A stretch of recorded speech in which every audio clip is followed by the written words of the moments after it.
Well, happy Thursday, everybody. So glad you've joined me for today's devotion, whether you're listening to the podcast or watching the video. And please, would you let other people know about this? Ask them to join us in following this Bible reading plan and in watching the video devotions or the podcast. Just spread the word. Help me get the word out.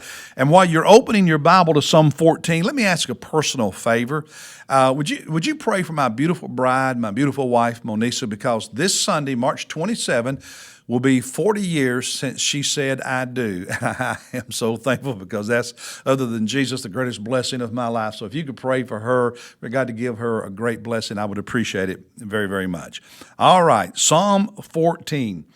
In this psalm, he talks about the sinfulness of humanity.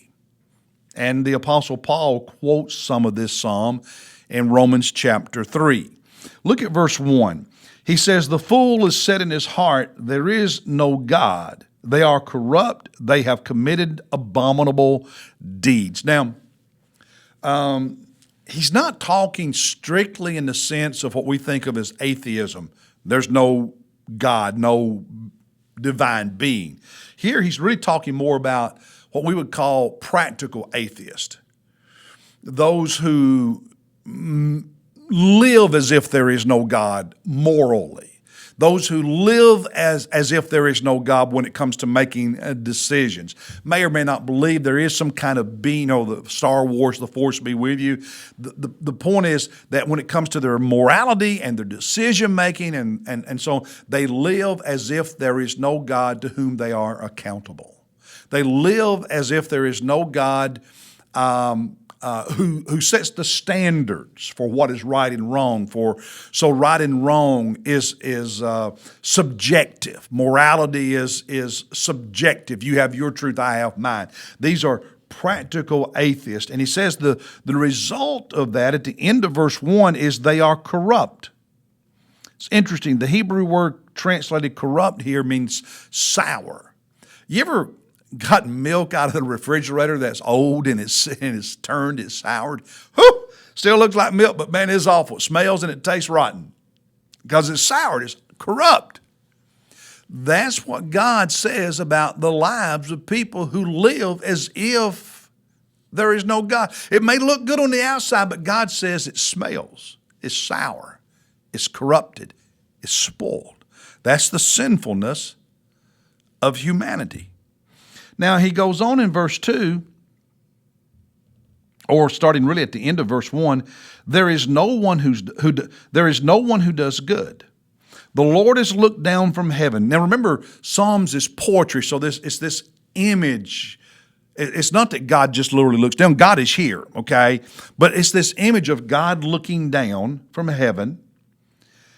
And he's looking at the sons of men. He's looking at humanity to see if there is any who understand, who seek after God.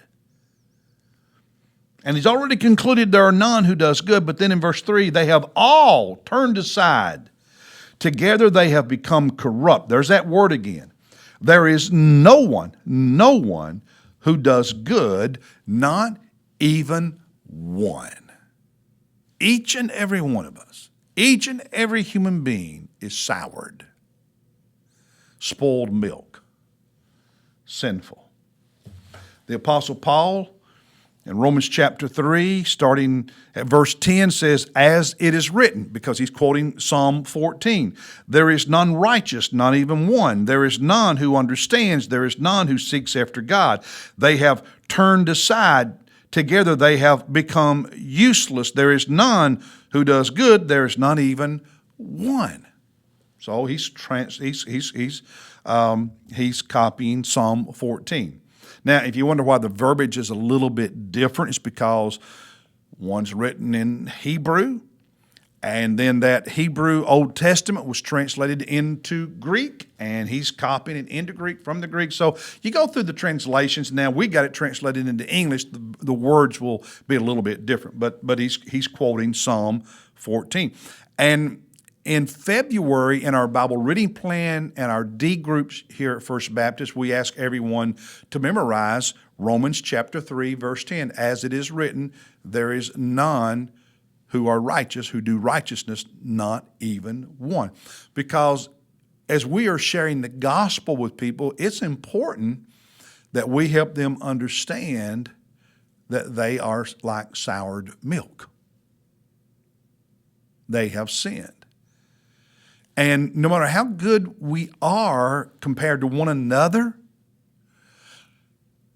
our lives are tainted by sin. Yesterday, I asked you to pray for my sister Greta because her birthday's this Sunday, same day as mine and Monisa's anniversary. When we were kids, I remember drinking a glass of milk one day, and Greta sneaked and dropped an onion in my milk. I didn't know it.